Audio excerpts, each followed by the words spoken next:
സ്വാഭാവികമായിട്ടും കോൺഗ്രസ് ക്യാമ്പിൽ നിന്ന് മത്സരിക്കുന്ന വനിതകൾ എന്ന് പറയുന്നത് ബിന്ദു കൃഷ്ണയാണ്. പിന്നെ UDF ബിന്ദു കൃഷ്ണ, ഷാനിമോൾ ഉസ്മാനുണ്ട്. അതോടൊപ്പം തന്നെ പിന്നെ ഫാത്തിമ തഹ്ലിയൊക്കെ ലീഗുമായിട്ട് ബന്ധപ്പെട്ടാണ്. ഇവരെ ആരെയും മുഖ്യമന്ത്രി സ്ഥാനത്തേക്ക് ഉയർത്തുമെന്ന് താങ്കൾക്ക് തോന്നുന്നുണ്ടോ?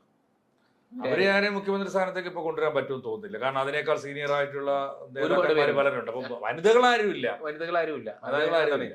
അപ്പോ ശരിക്കും പക്ഷെ ചിലപ്പോ അതൊരു തീരുമാനമാണെങ്കിലോ, ചിലപ്പോ ബിന്ദു കൃഷ്ണ കൊല്ലത്ത് നിന്ന് ജയിച്ചു വരുവാണെന്നുണ്ടെങ്കിൽ ഒരിക്കലും അത് സാധ്യതയില്ലാത്ത കാര്യമാണ്. കേരളത്തിന്റെ മുഖ്യമന്ത്രിയായിട്ട് ബിന്ദു കൃഷ്ണ ആണെന്ന് തീരുമാനിച്ചാൽ എന്താ പ്രശ്നം? ഒരിക്കലും അത് സാധ്യമല്ല. ശരിക്കും രാഹുൽ ഗാന്ധി ഉദ്ദേശിച്ചത് എന്ന് വെച്ച് കഴിഞ്ഞാല് നമുക്കറിയാം, ഇപ്പൊ അവർക്ക് ഭരണമുള്ളത് കർണാടകയാണ്, പിന്നെ തെലങ്കാനയാണ്. അത് രണ്ടും ഏത് നേരവും നഷ്ടപ്പെടാവുന്ന സംസ്ഥാനമാണ്. ഒരു ഷുവർ അസറ്റ് അല്ല. പക്ഷേ നമ്മള് വയനാട് എന്ന് പറയുന്നത് അദ്ദേഹത്തെ സംബന്ധിച്ചിടത്തോളം ഷുവർ സീറ്റാണ്. മുസ്ലിം ലീഗിനെ ഉപയോഗിച്ചുകൊണ്ട് ജയിക്കാൻ കഴിയുന്ന ഷുവർ സീറ്റാണ്.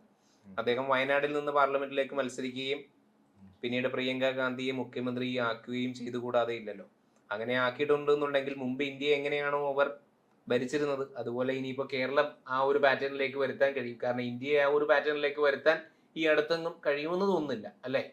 അപ്പോൾ അങ്ങനെ കേരളത്തെ ആ ഒരു പാറ്റേണിലേക്ക്, പണ്ട് എങ്ങനെയാണോ ഇന്ത്യയെ ഭരിച്ചിരുന്നത് ആ ഒരു പാറ്റേണിലേക്ക് പ്രിയങ്ക ഗാന്ധി മുഖ്യമന്ത്രി ആവുകയും രാഹുൽ വയനാട്ടിൽ നിന്ന് എം പി ആവുകയും ചെയ്യുന്ന ഒരു പശ്ചാത്തലമായിരിക്കും അദ്ദേഹം ഉദ്ദേശിച്ചത്.